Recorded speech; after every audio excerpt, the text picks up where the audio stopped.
Okay, this is US and China, turn 8.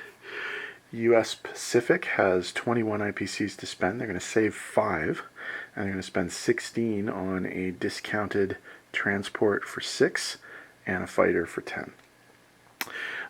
In the Atlantic, they have 40 IPCs to spend. They're going to spend 39, save an IPC, 7 for a discounted destroyer, 4 infantry, 2 tanks, and 2 artillery. The Chinese have 13. The Burma Road is open, so they will be buying an artillery, but in addition to that, they're going to buy 3 men. There are only 2 attacks this round, and only one of them needs to be rolled. The Americans from Gibraltar are going to load up onto one of the transports. They're going to load up mechanized infantry and an infantry. They're going to come to Sea Zone 110, and they're going to liberate Holland, Belgium.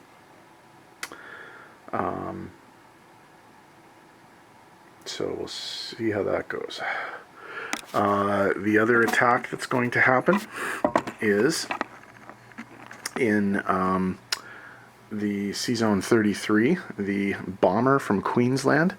The American bomber from Queensland is going to be attacking that destroyer. So that's the only battle we need to roll, so let's get right to it.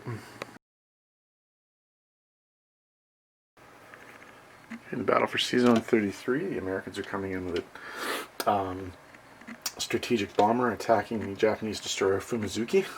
So that's a 4 versus a 2. That's a hit. Japanese defense. That's a hit. So the bomber is destroyed, but the sea zone is cleared.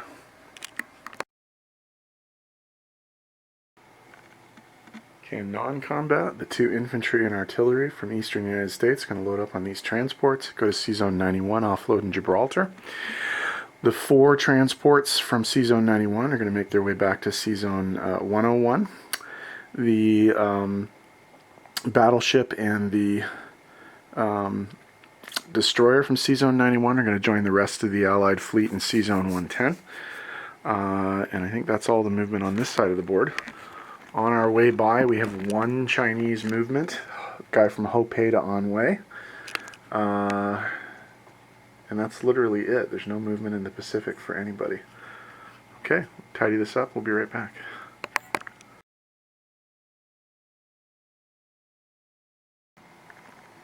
In the unit placement in the Atlantic, we have a new destroyer being placed in Sea Zone 101. We have 2 artillery, 2 tanks, and 4 infantry. Okay, in the Pacific, we have a new transport and a new fighter. In China, we're going to put 1 new unit in Shahar, and we're going to put 2 new infantry and 1 artillery in Kiangsi. Okay. The only change in terms of income is Holland, Belgium, which goes back to the Dutch. They don't collect any money yet because it's not their turn, but Germany goes down 3 from 33 to 30, and the Dutch go up 3 from 11 to 14. So, in terms of income, China collects 13 again. The Atlantic United States collects 38, but they saved an IPC, so that's 39. The Pacific US collects 14, they saved 5, but they have propaganda, so they're going to gain 5 more, so that's 19 plus 5 is 24 IPCs they're going to collect. Okay, so disposition of forces, United States.